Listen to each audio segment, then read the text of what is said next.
Welcome to Online Seller UK podcast. My name is Prabhat. I'm founder at Online Seller UK.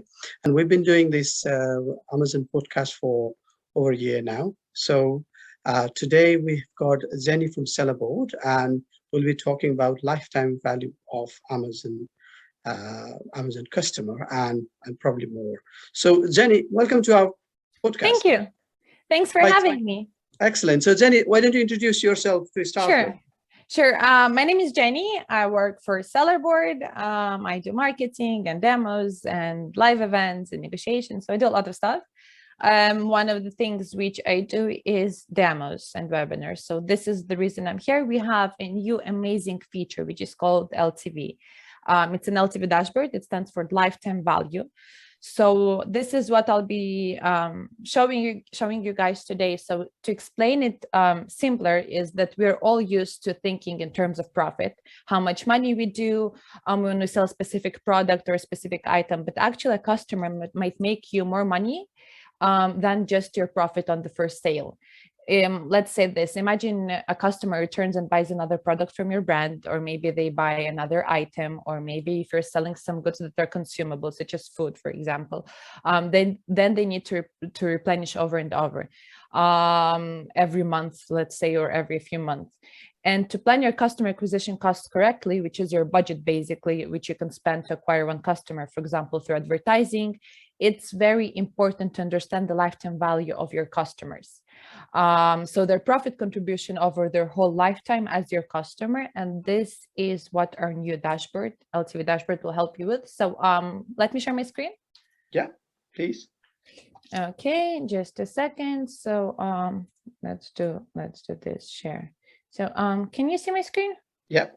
Okay, perfect. So we're going to be using the demo account in Sellerboard.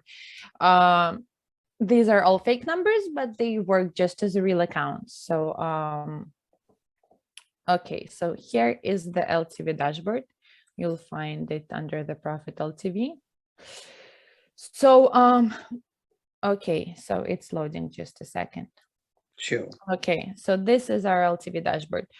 What you see here basically is an overview of important lifetime value KPIs over time. So we see here, for example, the database based on the last 3 months, 6 months, 12 months, and 24 months. So these are, like, let's say, important lifetime value KPIs over time. And yeah, so what we see here is accelerated sales per buyer, accelerated sales per buyer in units, and accelerated orders per buyer. At the bottom here, we see some products and their parameters. So let's talk about the corrugated box, for example. This is a very easy example. Sure. So what we see here is the average price of the box. It's $14.99. But in the last 3 months, a buyer has spent $17.26 on this box. The reason is that the buyer came and bought another box after some time. So the returning customer, they literally came and rebought the product once again. So in this demo, the numbers don't really need to make sense, because in your real account, you'll see much bigger numbers. This is just for us to explain it easily. So over the last 6 months, you see that the buyer spent $15.41 on this item per buyer. And you have here over 12 months, 14.88, and then the last month, 19.36. Basically, these are the accumulated numbers, right? And in the last 6 months over here, we include the data from the last 3 months as well. So this is something that you need to understand, that from this number, we include it over here as well. So yeah, so it's basically that you had customers who returned and bought another product, or who bought multiple items at a time. So this is just the accumulated sales per buyer. This is why the accumulated sales per buyer increased over here in the last 24-month value. So we can interpret it in this way. We used to have less recurring buyers, or buyers who bought more than one product of your item. All right. So next, right now, let's jump to the next step, which is the accumulated sales per buyer in units. We have the same box over here. It's basically the same as in the previous example, but we're not talking about the price here or the dollar amount, but the number of units. So in the last 3 months, it's 1.6. So an average buyer buys like around 1.6 items. And again, this might be because they're returning customer, but this also might be because they're just buying 2 boxes at a time.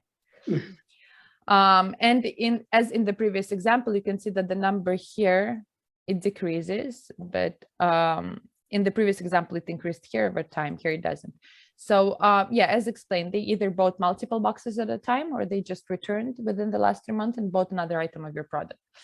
And the third tab we have here is accelerated orders per buyer in the amount. So yeah, so these are the accumulated orders per buyer. And one more important thing here is you can really see the recurring buyers. Of course, in the example here, we have only one.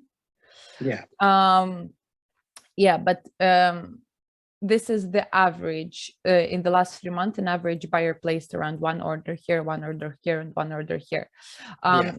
Can I hold you there, Jenny? So sure. Ideally, you would want to see if it is 1 order in the first 3 months or last 3 months. All right. The number should technically increase if there is a increased number of units. Exactly. So we added just 1 everywhere here in order to explain it much easier, but you will be having totally different numbers in your real account.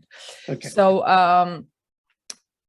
in your real account, you should see a situation developing over time, and you should have different numbers over here. So you'll be seeing different numbers. Here we just have 1 to explain it easier, but over here you'll have it developing over time. So you'll have much higher numbers. You should have like at least 1.01 in the last 3 months. Sure. All right. So at the top here, we can see aggregated numbers. So this is basically the same that I explained over here per product, but aggregated on the account level. You can filter this by time periods, or by products, or by brands, or by marketplaces. And you can click on filter over here. You can click apply, and everything will be applied. So you can select specific products of a brand, or and you'll be able to view the average lifetime value numbers for this specific brand that you chose over here, or specific product, or by marketplace, or by specific period. So yeah, as explained, this is a demo account, and the numbers might not be as ideal as we all wish, but probably you will, I'm sure, have some larger values and higher than the ones I showed. I would assume that an average product has more recurring buyers if you're selling consumables, or something that people tend to buy over and over again. So the numbers will be much higher than just 1. Yeah, so the lifetime value, this is actually the contribution of an average customer to your bottom line, to your sales, but in the end also to your bottom line over their whole lifetime as a customer. And it's important to know, because this is the ultimate profit, let's say KPI you're looking for, and it's even more important than profit. Basically, because if your product tends to be sold over time, over and over again, you need to understand whether it's just recurring customers that are buying it, or people are buying a few units at a time, or whether they're returning, whether they're not returning. So this will actually help you plan your customer acquisition costs, whether you want to spend some money on marketing or advertising to acquire new customers, or whether you're doing just good with your recurring buyers. I mean, this works much better. I'm not a seller, neither of us are sellers at Sellerboard, but I assume that this works 20 times better if you're selling consumables. I mean, people tend to return and buy stuff over and over again. Yeah. Of course, no one will be buying the card box or the jewelry packaging box 20 times per month, because this is something that you'd probably wrap your presents in. Yeah. So this is just an example, but for consumables, I assume it works much better. Yeah, that's good. I think it completely relates with what you mentioned about advertising. With some advertising, as you know, the cost of acquisition at the start may be too high, or ACOS, which is properly calculated or looked at, maybe too high, but that may not be the right way to calculate the strategy of the advertising itself. So for people who are selling, like, consumables, it could be even, craft bags, it could be any food products, I would have thought. So that can work really well. So before we were going to come in and have a chat here, you mentioned that about Shopify and any other platform. So does this lifetime value work with any other platform as well, apart from Amazon? Exactly. If you're using Sellerboard, Shopify, and eBay connectors, you'll be able to view the lifetime value in your Shopify feature, in your Shopify connector feature, as well as in the eBay. So it works as well for the eBay and Shopify connector. So If you're selling there as well, you'll be able to calculate your lifetime value as well. I mean, we can wrap it around even differently. If you can also try the PPC optimization feature that Sellerboard offers, and then you'll be recommended, you'll provide bid and keyword recommendations as well. So, I mean, it's all connected. So. Yeah, no, I've seen, I use Sellerboard, well, predominantly to look at the profit side of things, which it's a very popular feature that you have. And all these additional feature does help us for any seller, actually, for any seller to make that decision. And one of the very important features, I'm just going back into the profit side of things. I found out that initially when we put money on the advertising, the return wasn't great, but over the period of time, we are getting a return. So it was not measuring the cost of sales of advertising, but what are the total aggregated sales we get. And that worked really well with the profit side. I'm sure with the lifetime value, then this is another piece of the puzzle, really. If I'm getting over the 3 months or 6 month period, regular customer, so be it. I'd be happy to invest. Yeah, I mean, just like in any business, returning customers, they're considered gold, and this is something you should focus on.